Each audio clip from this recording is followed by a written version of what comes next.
All right, welcome back to the second episode of this router jig for the juice groove and the cutting boards. So, first part of this thing, I made the base for the router. That's done, and that base will ride up against these edges, and then the router bit is maybe 3/4 of an inch or an inch in. I don't know if you can see that. So that'll just follow these guides that you make. So basically on this thing is the left guide is permanent. You screw that down to your base. We'll call this the front guide here. Will have star knobs on it, and a T-track. The T-track's going to run from left to right, right to left. Okay, along this whole edge on the bottom, you'll have a T-track in here. So this piece here can ride up and down that T-track for different widths of cutting boards. Okay. This next one on this side on the right is going to have to be able to go, well, let me go this way. It's going to have to be able to go in or out and up and down. Okay, let me see if it won't fall off there. So there's your cutting board sitting in there. This piece here has to be able to drop down at least to that corner of the cutting board. Okay, and it has to be able to go in and out. So I need to cut a groove in this one here that'll enable it to go right and left, and then the T-tracks will allow it to go back and forth. Okay, so that one's lined up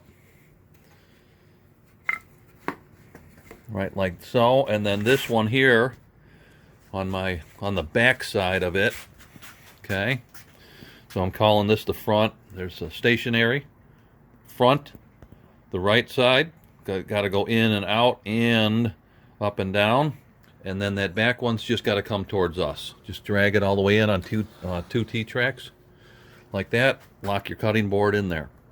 So that'll enable the cutting board to be locked in, and it'll give it the router that reference point of an inch all the way around, regardless of how big your board is. You just adjust this.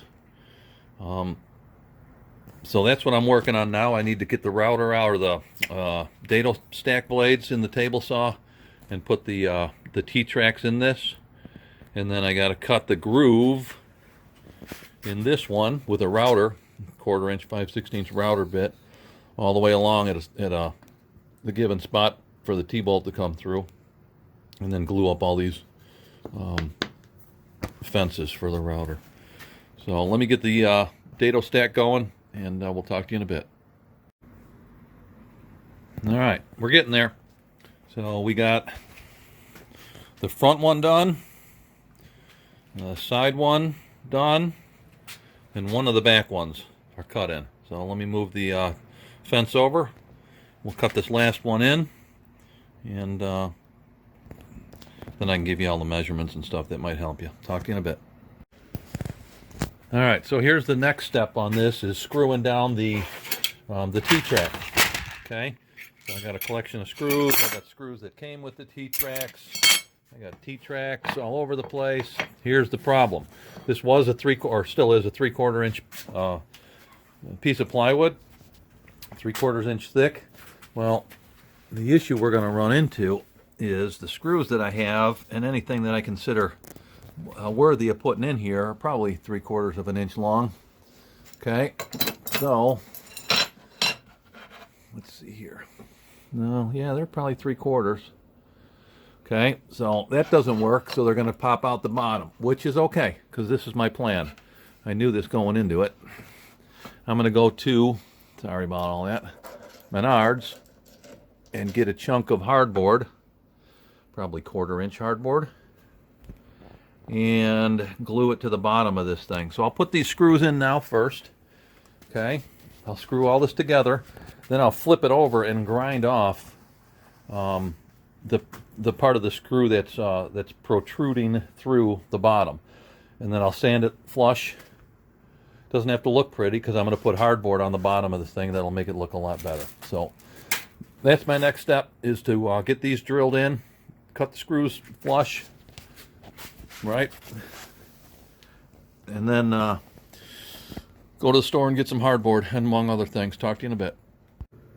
All right, here's a little tool I figured I'd show you. It's a center finder. So when you have these screws like that are tapered, right, this thing here goes right in that taper. Then you whack the top of it with a hammer. That pin pops out, puts you right on center. So all I'm doing, I'm not even pre-drilling. I'm just hitting this thing a couple times and then putting the screws in. So pretty easy, but it's a nice little, whatever they call it, center finder. Nice little tool to have later. All right, the T-tracks are all in. Pretty basic. All the screws are in there, and they're all protruding out the bottom. So flip it over here.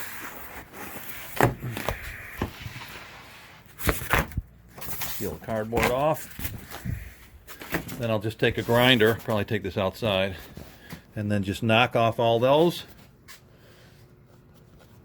And then get some hardboard, glue it on there, and work on the fence, the one that I have to route for the groove, for the one that's going to move back and forth, right and left. Talk to you in a bit. All right, just got finished cutting the groove, and this one here is the only one that needs that groove on the router table. So that should work out pretty good. Everything else is looking pretty decent on this thing. I just stapled that stationary one down with 3 staples. This one here moves that way. The one we just put the groove in will move this way and that way, back and forth. This one here works. Right. That one will come in and out. So let me find some star knobs and T-bolts, put them in. Talk to you in a minute.